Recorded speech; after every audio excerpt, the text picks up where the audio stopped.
This is a probably pneumonia because of influenza virus. So there's a lot of interstitial markings. You can see small patchy areas. So this is basically your, it's not lobar pneumonia, it is your interstitial pneumonia. So this patient is obviously very sick, has a lot of tubes running down. So, and these are the EKG I think leads.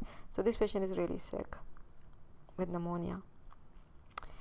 Alright, so next is pediatric causes of shortness of breath. So pediatric patients can also get dyspnea because of respiratory causes or cardiac causes or even other causes, but we'll just briefly talk about it. So younger patients, it's more tricky because they don't really complain too much. They just show things. So for example, they're not going to say I'm short of breath necessarily, especially if they're very young.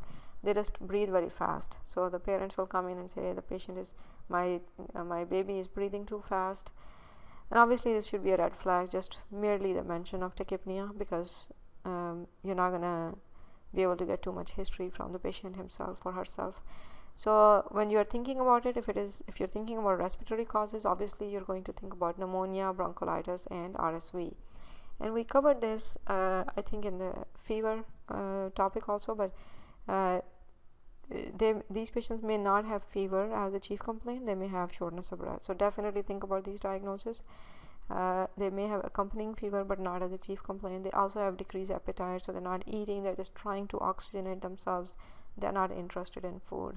They're very tired. Risk factors, so particularly for RSV pneumonia, people have prematurity. So whenever you see premature babies with these symptoms, definitely think about RSV. The clinical findings on physical exam would be they are very short of breath, fast respiratory rate, tachycardiac, and hypoxic. So hypoxia in a young baby, extremely important to recognize. So you will start intervening right away. So this will be a red flag situation. And of course fever and crackles on the lung exam. So you may hear some crackles. And then on labs and tests, you may want to do chest x-ray and CBC. CBC is particularly important here because you want to make sure that your patient is responding to treatment, because it's very hard to judge response to treatment in patient with pneumonia in a pediatric patient. So you do want to draw CBC as opposed to some adult patients where you don't have to. If they're coming in with bronchitis, you don't have to do CBC necessarily, but these patients will definitely need CBC and a chest x-ray. And if you're thinking about RSV, then of course RSV antigen. Treatment and prevention, of course, cephalosporins, we already know that group of drugs is very effective. Oxygen will be needed if they have hypoxia, and Synagis vaccine is going to work against RSV. So that's just a preventative thing, it's not treatment. This is a pediatric chest, so you can see there is a right middle lobe pneumonia. So there is another category or cause of dyspnea in pediatric population. So it can be cardiac dyspnea, and you're already familiar with this. So cardiac dyspnea, again, you can see because there is very little history, all you see is physical exam findings or observation findings. So these patients are going to be breathing very fast, and that's what parents will complain about, and they may or may not have cyanosis. So depending upon whether it is a right-sided or left-sided cardiac anomaly, they may or may not have cyanosis. So congenital heart diseases, for example, VSD, ASD, if they're fairly big, then they will cause cyanosis and all these, the tachypnea and shortness of breath. And tetralogy of Fallot, transposition of great arteries, truncus arteriosus. So these are some of the congenital heart diseases. You're already familiar with it, so I will not talk about it in more detail, but these are just to kind of review again. So patients, usually their dyspnea is more after feeding. So that is a classic presentation. The parents will say that as soon as the baby is done eating, they get, or as soon as they start eating, they have a lot of dyspnea, or they just start breathing very, very fast, or it's hard for them to breathe. So for that reason, they don't want to eat at all. So they eat very little, they are lethargic, and they have failure to thrive. If it has gone on for a while now, usually these patients present with failure to thrive. So one of the diagnostic workups, whenever we are evaluating somebody for failure to thrive, we do look for congenital heart diseases, because this is the reason they don't grow. On physical exam, so they may have tachypnea, tachycardia, hypoxia, and cardiac exam will show murmur. So this will be the distinguishing feature between this shortness of breath in pediatric age group and respiratory causes of shortness of breath in pediatric age group. So they will have murmur as opposed to respiratory, where they don't have murmur, and over there they had fever too, and here they don't have fever. They may have some crackles, and they may or may not have cyanosis depending upon what group is involved, what group of diseases is involved. And of course, the diagnostic test here would be, you're going to do not only chest x-ray. As soon as you hear a murmur, you're obligated to do echocardiogram. So you'll do that to make sure you know what congenital heart disease they have. And then these patients will need treatment in the form of oxygen, and they may, in severe cases where there is too much fluid overload, they may need diuretics to help ease some of that overload. They may need some cardiac support. They may even need surgery or cardiac transplant, depending upon how severe the disease is. So this is just a quick snapshot of cardiac causes of pediatric dyspnea. This is just shunting of VSD. So you can see there is VSD, ventricular septal defect, between the two ventricles, and you can see there is Doppler showing that the blood is basically bleeding over to the other side. So now we have moved on. We are back to the adult causes of dyspnea. So on top of asking about duration and onset, if we ask an additional symptom, which is fatigue, and if the patient has fatigue, we ought to start thinking about anemia, because anemia in itself can cause dyspnea. Now remember, anemia patients usually don't have cough or fever or chest pain, but they do have fatigue. But you also must remember that patients, pretty much all patients who've got significant shortness of breath will show fatigue. For example, remember that your heart failure patients, your patients with aortic stenosis, so they also have fatigue, but anemic patients don't have other findings. So that's how you kind of narrow down to say, okay, I'm going to evaluate my patient for anemia because all they have is these two things. And there's going to be risk factors too. So in addition to fatigue, they have some risk factors. So there will be some diagnostic clues in the history. One, the fatigue is going to be progressive. So it's not going to be like one day they woke up and they were tired, unless they had a very acute blood loss. Usually they don't have acute blood loss. So they may have some obvious or occult blood loss. So obvious blood loss is going to be either hemorrhage. In that case, fatigue and shortness of breath will be very, very acute, so it won't be progressive. But if they have menstrual bleeding, so your women of childbearing age, if they've been bleeding very heavy every month or even in between their menses, they are slowly going to lose enough blood where they have now anemia and shortness of breath. So obviously this will be a logical question to ask if you've been bleeding too heavy. Patients with dietary deficiency usually have iron deficiency anemia or B12 and folate deficiency anemia. So it's a good idea to ask about diet, and you don't have to ask how does your diet look like, because that may not give you a very good idea. If this is where you're trying to focus on the diagnoses that are in your head, not in patient's head. So therefore ask about meat intake and vegetable and fruit intake. So that's how you know if they have any deficiency or not. Dietary deficiency is not really all that common in this part of the world, but can still be there. So you gotta ask about history of menses and dietary deficiency, family or personal history of sickle cell disease or thalassemia, GI bleed, and usually this will be your older age population. So your older patients who come in with progressive dyspnea and shortness of breath, and you suspect, okay, this may be because of anemia, and they are older because they have a high risk for colon cancer. So colon cancer is the biggest risk factor for anemia in older patients, especially male patients. And then upper GI bleed presenting in the form of melena can also cause anemia, and this will be your patients with severe peptic ulcer disease. So this would be another good question to ask if they have any symptoms of epigastric pain, in which case you can, that is a clue for you to figure out if they have peptic ulcer disease. Then another one is glucose 6-phosphate dehydrogenase deficiency. That's another enzyme deficiency that can cause acute blood loss because of acute reaction after they recently took a medicine, for example, patients who just have this deficiency and they ate fava beans, that is notorious for causing acute reaction, or patients who take sulfa drugs. Sulfa drugs are, or nitrofurantoin, which is used to treat UTIs. So nitrofurantoin and sulfa drugs are very notorious for causing glucose 6-phosphate dehydrogenase deficiency reactions. So these patients may actually be very stable throughout their life and they never had any problem. They just were hovering over mild anemia where they never had any symptoms, but all of a sudden they took nitrofurantoin for a urinary tract infection or some antibiotic, and now they have an acute hemolysis reaction. As a result of that, they develop very acute anemia, get short of breath and very fatigued, and that's how they present. So therefore it's a good idea to ask about this history, even if the patient doesn't know that they have this deficiency. If they give you clear enough history where they took some sort of antibiotic or ate fava beans or anything that might have precipitated it, and you can link the onset of symptoms with the start of the medication, then obviously you must definitely think about this causing anemia.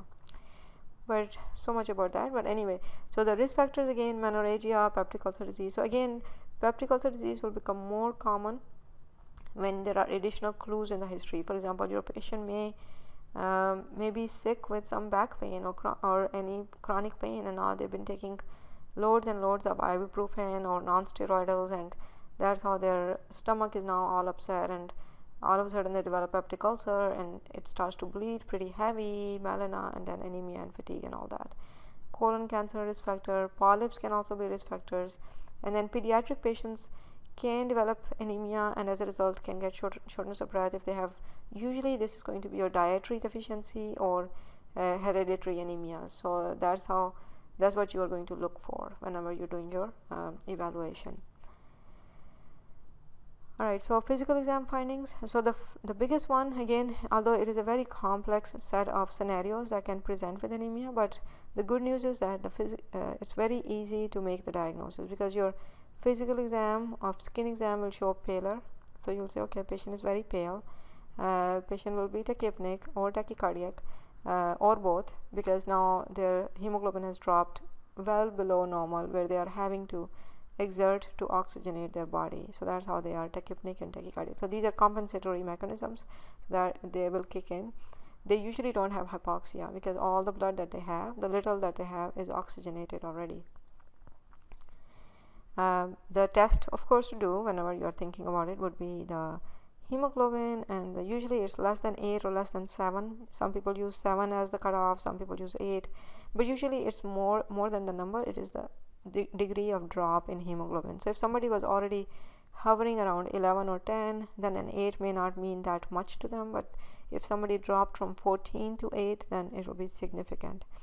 Then of course you will draw indices. So the microcytic anemia will make you think iron deficiency, macrocytic anemia will make you think B12 and folate deficiency. So you'll draw those levels. You can do electrophoresis, you can do manual smear. You can also do haptoglobin, bilirubin, and LDH if you're thinking about glucose 6-phosphate dehydrogenase deficiency or acute hemolysis. So any acute hemolysis will cause changes in the elevation in LDH and bilirubin and drop in the haptoglobin. So that's how you work up these patients. And again, once you see the hemoglobin is very low, you can draw some extra blood to do the rest of the test, but the immediate treatment would be transfusion. Alright, so the next category, so now we have moved on from hematological and respiratory and cardiovascular causes of dyspnea to the metabolic or endocrine causes of dyspnea. So a patient with diabetes or the history of diabetes can present with altered mental status, or they may even be totally mentally alert, but they have shortness of breath. So one or the two different chief complaints.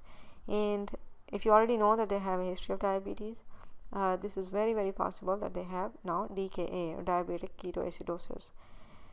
So this shortness of breath is going to be pretty profound, because this is not just because of a respiratory apparatus problem or low oxygen, but it is because of metabolic acidosis, and this can be very severe. So it's extremely important to recognize it very quickly. So history would be the patient will have an uncontrolled diabetes, or very commonly these patients have new onset of diabetes or type 1 diabetes. A lot of young kids, like teenagers, get diagnosed this way. They just collapse somewhere, they were short of breath, they had metabolic acidosis and all the other symptoms that go along with it, and now they have DKA. In less dramatic settings, for example in more subtle scenarios where they just have long duration of uncontrolled diabetes, they may present with a history of polyuria and polydipsia. Now they're getting sicker and sicker, and they start to have fruity smell in their breath, but this will be a late finding. By the time you smell this, they're already basically too bad, and they usually have lack of insulin. So if you draw their insulin level, they don't have any insulin. They may or they ran out of their insulin. They had a prescription insulin, but they just recently ran out, and this will be a typical scenario. And then also it could be that your patient had uncontrolled diabetes, and now they recently developed an infection or took steroids for this. So any of these two things will tip them over, and they will develop diabetic ketoacidosis. So that's why it's very important to recognize infections in diabetic patients and also not give them steroids unnecessarily. Again, risk factors: uncontrolled diabetes or new onset of diabetes. In addition to these symptoms, which are pretty vague, but there are so these are not necessarily symptoms, they are more like scenarios. So these scenarios will be present in history, so you can look for these clues in the history.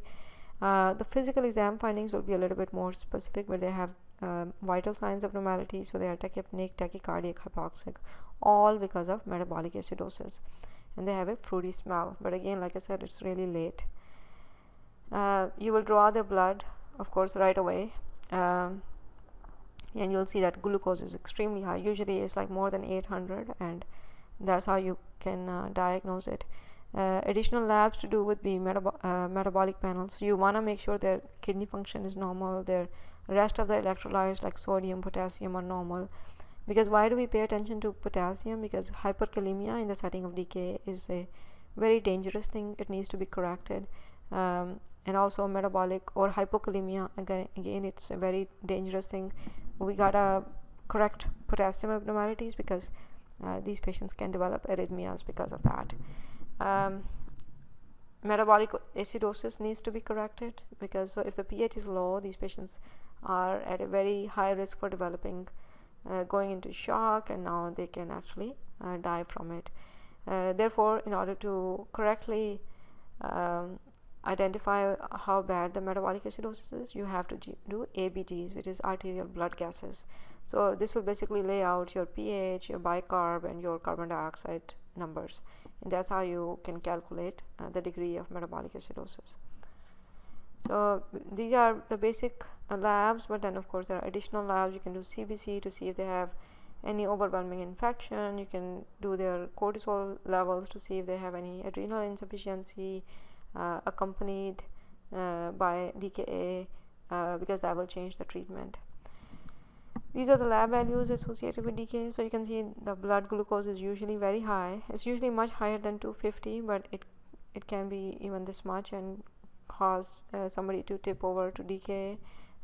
pH is going to be low. Usually it's less than 7.3, and there is going to be an anion gap, usually a huge anion gap, because there is a lot of glucose in the body, and then bicarb is going to be usually low. If you do the urine analysis, so that's another test that we should do. It will show ketones and glucose. Creatinine is usually high, sodium is usually high or normal, or even low, because I don't know why it's often, but it could be low too, because there's pseudo hyponatremia. So potassium is usually high in the beginning, but it can go down later on. Phosphate is usually high, and blood count can be high. Alright, so the next is your patient who comes in with dyspnea or shortness of breath. So we are moving on to another category. So now it's in the setting of headache. So their next chief complaint is headache, or the second complaint is headache, or when you ask them about chest pain and cough, and you've asked already about fever, and you've asked about history of diabetes, and none of those is present. Now this is a less common thing. which is exposure to toxins, overdose, or carbon monoxide, cyanide poisoning. So these are poisoning and altitude problems. They're not as common as some of the other things that we discussed. Therefore, this should not be your first question. So just keep that in mind, because these are less common. Maybe you can ask about headache in the presence of shortness of breath after you've asked about the other things already, which we just talked about. HAPE is basically high altitude pulmonary edema. So basically, this is a phenomenon or scientific term used for altitude related shortness of breath. So patients climb up the mountain, there is no oxygen, and guess what? They have pulmonary edema because of extra stress on the lung parenchyma, and that's how they develop shortness of breath. They may have overdosed on something. They may have been exposed to a toxin or carbon monoxide or cyanide. So any of these things in the history, if present, can cause drowsiness or headache, and now they have shortness of breath. They may also have altered mental status if it has gone too far. They may have a obvious history of exposure or ingestion. Physical exam findings. So typically these patients are not breathing fast, so they are not using necessarily respiratory muscles excessively, because there is a decreased drive in the central nervous system in some of these cases, not in the altitude, but some of these cases in the CNS depressant drugs. So they actually become hypopneic, and they also have hypoxia. If the deoxyhemoglobin is more than 5 gram per deciliter, which can happen in the case of some poisonings, then these patients can also show cyanosis. So this is one situation where you can see cyanosis in adult patients. Again, the tests to do would be your ABG, so arterial blood gases, your to determine degree of respiratory acidosis, and then metabolic panel will need to be drawn to guide your treatment. And of course, treatment would be you give them a lot of oxygen that they were lacking, and methylene blue is usually used for cyanide poisoning.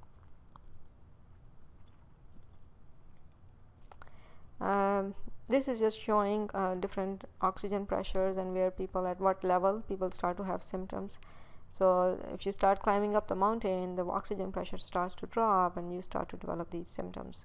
So there's nothing to worry about. The next is now neurologic causes of shortness of breath. So patients can come in with weakness or paralysis, and usually, like I said earlier, this is their chief complaint. So this may be a scenario where your patient is already hospitalized because they had some stroke or they had Guillain-Barré syndrome, and they are already paralyzed, but now paralysis is progressing. Especially in the case of Guillain-Barré syndrome, it is an ascending paralysis, so it will progress to the respiratory muscles, and all of a sudden your nurse will call you and say, oh, your patient is short of breath now. So obviously you're going to think about respiratory paralysis and intubate these patients. Again, like I said, progressive ascending paralysis, and they not only are hypoxic and tachypneic, they are actually in the beginning going to start to use their accessory muscles of respiration, and they are going to be neurological weak. You can draw spinal fluid, and by this time you probably have already drawn spinal fluid, and you will see that there are CSF is consistent with Guillain-Barré syndrome. So just